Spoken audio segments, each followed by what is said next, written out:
Hello students, welcome to the Pole Science of Class 11 Arts, and today we will continue discussing about the important points related to chapter number 2, that is rights and duties in the Indian Constitution.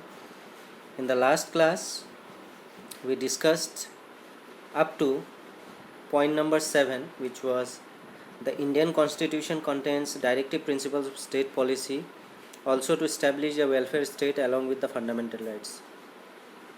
So this directive principle of state policy can be said as the rules and regulation according to which the government rules the country. So today we will start from the point 8. So let us proceed then. The judiciary has the power to enforce the fundamental rights, but the directive principles of state are not enforceable by law. That means what? Regarding the fundamental rights of the citizens, the judiciary has the power to enforce the fundamental rights that can be enforced by the judiciary. But regarding directive principles of state policy that are not enforceable by law, that means what? That cannot be changed and that cannot be dismissed also, because the directive principles of state policy are being there in the Indian Constitution, and according to that only the government has to run the country. So for that reason also that is not enforceable by any law, because that is supreme in nature and it will work according to the Constitution of India. Next, by the 42nd Amendment in 1976, the fundamental duties have also been inserted, which are 10 in number, to defend our country, promote harmony and protect the environment.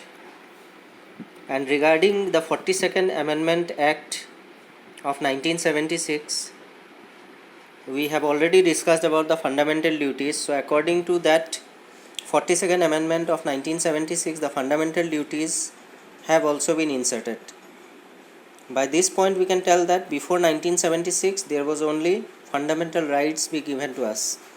But along with that, in the year 1976, when the 42nd Amendment was made, at that particular moment the fundamental duties have also been inserted, which are 10 in numbers, to defend our country, promote harmony and protect the environment. And that fundamental duties are related to what? The basic fundamental duties are related as according to defend the country, and it is the duty of the citizen also to promote harmony and to protect the environment also. Clear? After that, the inclusion of fundamental duties has not changed the status of our fundamental rights. But in the year 1976, when the fundamental duties was inserted, so that insertion was not at all a problem for the fundamental rights, because fundamental rights and fundamental duties are the two sides of a coin, and that has to run smoothly. And likewise, the fundamental rights has not been affected by the fundamental duties. It is running smoothly while prospering the country. Clear? After that, let's move on to the important points related to chapter number 3, election and representation. So regarding this chapter also we discussed previously. So the important points that are related to election and representation are: point number 1, the modern period is considered as the age of democracy, where participation of people is ensured at every level of government. In the words of Abraham Lincoln, democracy is the government of the people, for the people and by the people. That means what? In this modern period, the democratic form of government is one of the most suitable form of government for any developed or developing country.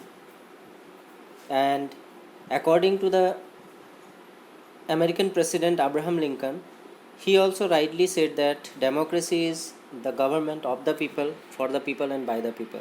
That whatever it is followed, it is for us, it is by us, and it is of us. Clear? After that, democracy can be classified into two types, that is direct democracy and indirect democracy. Clear? So in democracy there are two types of democracy. One is direct democracy and the other one is indirect democracy. In ancient times, the direct democracy was prominent due to small sizes of kingdoms, but now the states are vast along with higher population.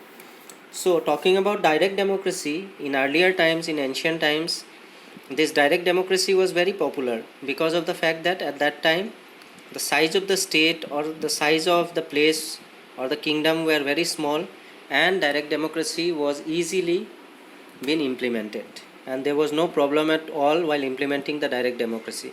But in today's world, due to the higher rate of population, due to the size of the area of any places, this direct democracy is a bit problem in today's modern world.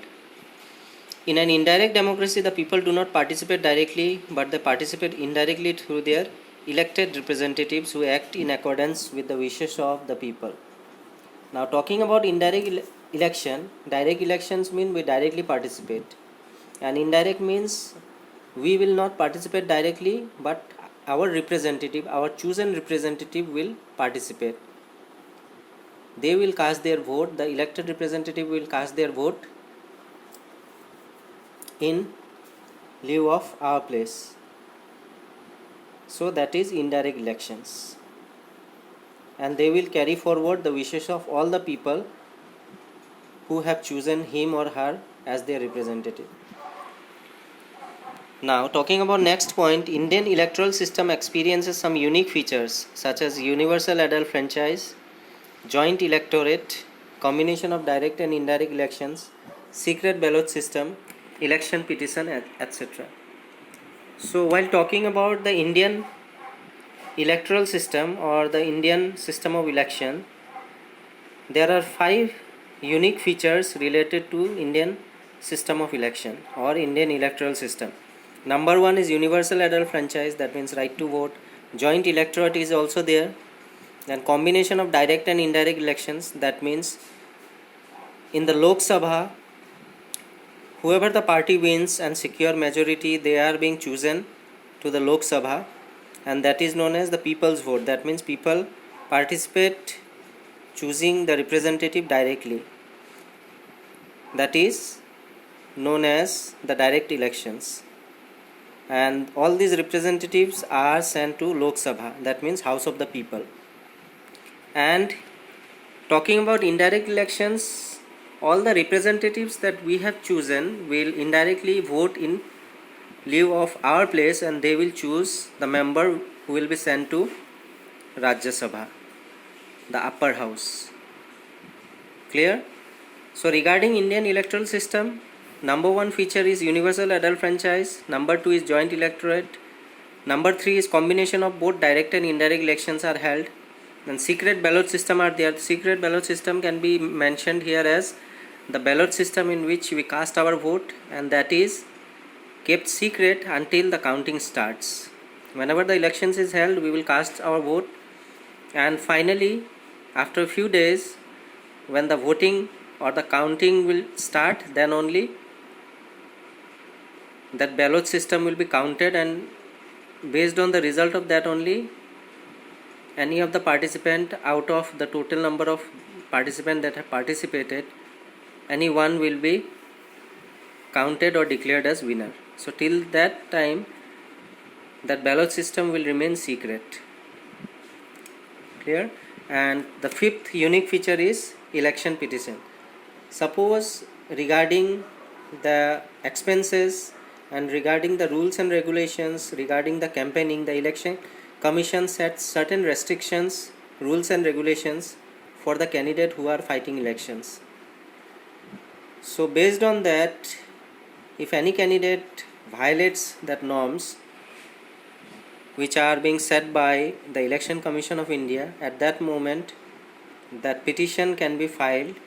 In case if he or she is not satisfied by the election results also, and regarding pre and post elections both issues, if it is there, then at that time petition can be filed.